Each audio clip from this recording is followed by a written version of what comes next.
Installing an M.2 drive.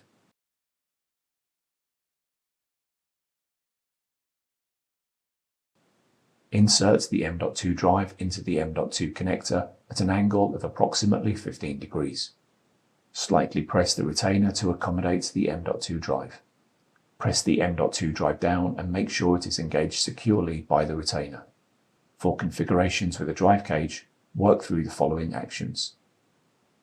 Reconnect all the required cables to the drive backplane and then reinstall the drive cage assembly in the node.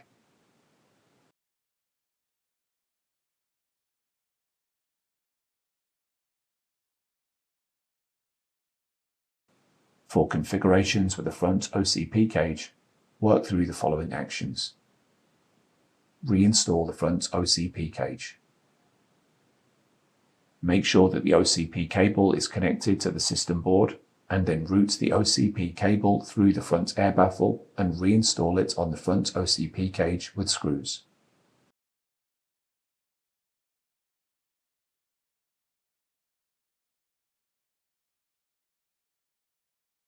Reinstall the front OCP module.